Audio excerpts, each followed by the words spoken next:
Hello guys. അപ്പോൾ വളരെ നാളത്തെ കാത്തിരിപ്പിനും പട്ടിണിക്കും പരിവട്ടത്തിന് ശേഷം മാർവലിലോട്ടൊരു അടിപൊളി ക്യാരക്ടർ വന്നിട്ടുണ്ട്. അത് വേറെ ആരുമല്ല, ജനങ്ങളുടെ എല്ലാം പേടി സ്വപ്നം, നരകത്തിൻ്റെ കാവൽക്കാരൻ, ഡ്രാക്കുളയല്ല, the one and only Mephisto. Heart series എല്ലാവരും കണ്ടു കാണുമല്ലോ. DC+Hotstarറിൽ കിടപ്പുണ്ട്, കണ്ടില്ലെങ്കിലും വലിയ കുഴപ്പമൊന്നുമില്ല. അതിൻ്റെ ലാസ്റ്റ് എപ്പിസോഡിലാണ് ഈ മെഫിസ്റ്റോയുടെ ഇൻട്രൊഡക്ഷൻ വരുന്നത്. മെഫിസ്റ്റോ വന്നതോടുകൂടി ഈ സീരീസ് ഒന്ന് കണ്ടിരിക്കാവുന്ന രീതിയിലോട്ട് പുള്ളിയാക്കി വെച്ചിട്ടുണ്ട്.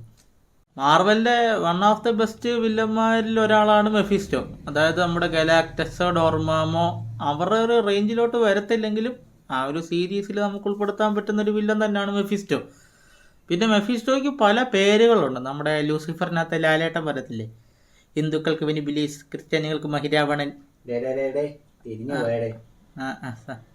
അത് നമ്മുടെ വിഷയമല്ല. മെഫിസ്റ്റോയ്ക്ക് പല പേരുകളുണ്ട്. പുള്ളിയെ ഗേറ്റ് കീപ്പർ ഓഫ് ഹെൽ എന്ന് വിളിക്കും, നരകത്തിൻ്റെ കാവൽക്കാരൻ എന്ന് വിളിക്കും. രണ്ടും ഒന്ന് തന്നെയാണ്. പക്ഷേ നരകത്തിൻ്റെ ശരിക്കുമുള്ള കാവൽക്കാരൻ ഡ്രാക്കുള തന്നെ. പക്ഷേ മെഫിസ്റ്റോ ഒരു എക്സ്ട്രാ ഡയമെൻഷണൽ ബീയിങ് ആണ്. പുള്ളിയുടെ റെലം നമുക്ക് കാണുമ്പോൾ അതൊരു ഹെല്ല് പോലെ തോന്നാം, സ്വാഭാവികം. അത്യാവശ്യം നല്ല സ്ട്രെങ്തും പവേഴ്സും ഒക്കെ ഉള്ള ഒരു വില്ലൻ തന്നെയാണ് മെഫിസ്റ്റോ. പുള്ളിയുടെ മെയിൻ പവർ എന്ന് പറഞ്ഞു കഴിഞ്ഞാൽ സ്ട്രെങ്ത് ഉണ്ട്, ഡ്യൂറബിലിറ്റി ഉണ്ട്, സ്പീഡുണ്ട്, ഷേപ്പ് ഷിഫ്റ്റിംഗ് ഉണ്ട്. പിന്നെ മെയിൻ പരിപാടി എന്ന് പറഞ്ഞു കഴിഞ്ഞാൽ മൈൻഡ് മാനിപ്പുലേഷൻ ആണ്. നമുക്കൊക്കെ അത് കിട്ടിയിരുന്നെങ്കിൽ കൂടുതലൊന്നും ഞാൻ പറയുന്നില്ല.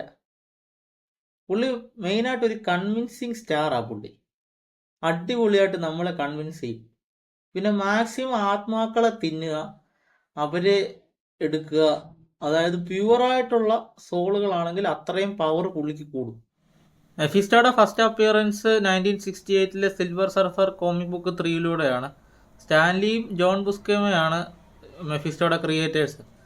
സത്യം പറഞ്ഞാൽ സ്റ്റാൻലി സമ്മതിക്കണം, പുള്ളി ഒരു ലെജൻഡ് തന്നെയാണ്. പുള്ളി സ്വന്തമായിട്ടൊരു യൂണിവേഴ്സ് തന്നെ ബിൽഡ് ചെയ്തു.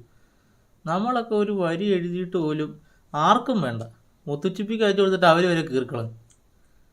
Doctor Strange, Doctor Doom, Spiderman, Silver Surfer, Ghost Rider ഇവരൊക്കെയാണ് അണ്ണൻ്റെ മെയിൻ എതിരാളികൾ മെഫിസ്റ്റോടെ. ലോക്കൽ പരിപാടിയൊന്നും പുള്ളി പിടിക്കാറേ ഇല്ല. പിന്നെ ഇവരുമായിട്ട് മുട്ടിയിട്ടും ജയിച്ചിട്ടൊന്നുമില്ല. ഫോർ എക്സാമ്പിൾ, ഈ ഡോക്ടർ ഡൂമിൻ്റെ അമ്മയുടെ സോള് ഈ മെഫിസ്റ്റോയുടെ കയ്യിലായിരുന്നു. അത് തിരിച്ചു കിട്ടാൻ വേണ്ടി ഡോക്ടർ ഡൂമും ഡോക്ടർ സ്ട്രേഞ്ചും കൂടെ വലിയ ടാസ്ക് കളിച്ചു.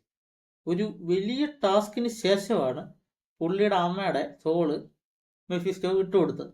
അതിന് ശേഷമാണ് ഡോക്ടർ ഡൂമിൻ്റെ അമ്മ സ്വർഗം കണ്ടത്.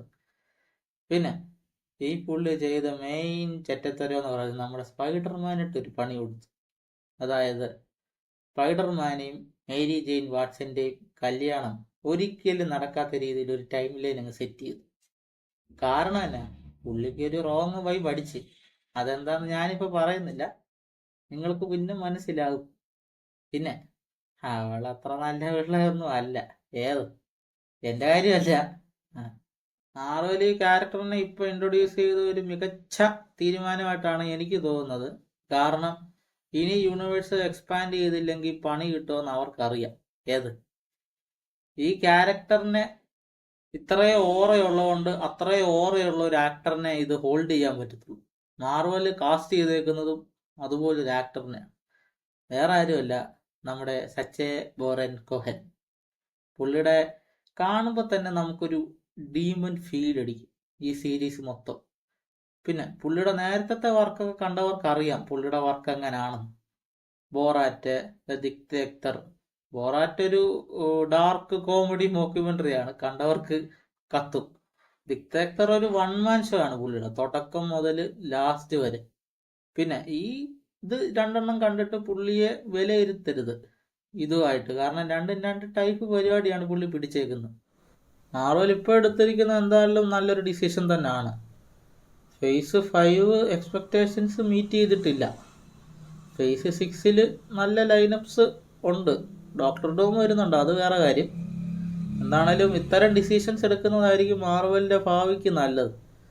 ഇല്ലെങ്കിൽ RDJക്കൊക്കെ റെമ്യൂണറേഷൻ കൊടുക്കാൻ ലോകബാങ്കിൽ നിന്നൊക്കെ കടമെടുക്കേണ്ടി വരും, നല്ല പലിശയാണ്. പിന്നെ ഫേസ് 6 പഴയ ലാലേട്ടം വരുമെന്ന് പറയുന്ന പോലെ പഴയ മാർവൽ തിരിച്ചു വരട്ടെ എന്ന് ഞാൻ ആഗ്രഹിക്കുന്നു. ഈ ഒരു വീഡിയോയിൽ ഇത്രയേ ഉള്ളൂ. ഇത്ര നേരം ഈ വീഡിയോ കണ്ട് സഹിച്ച നിങ്ങൾക്ക് എല്ലാവർക്കും നന്ദി. അടുത്തൊരു വീഡിയോ വരുന്നവരേക്കും ബൈ.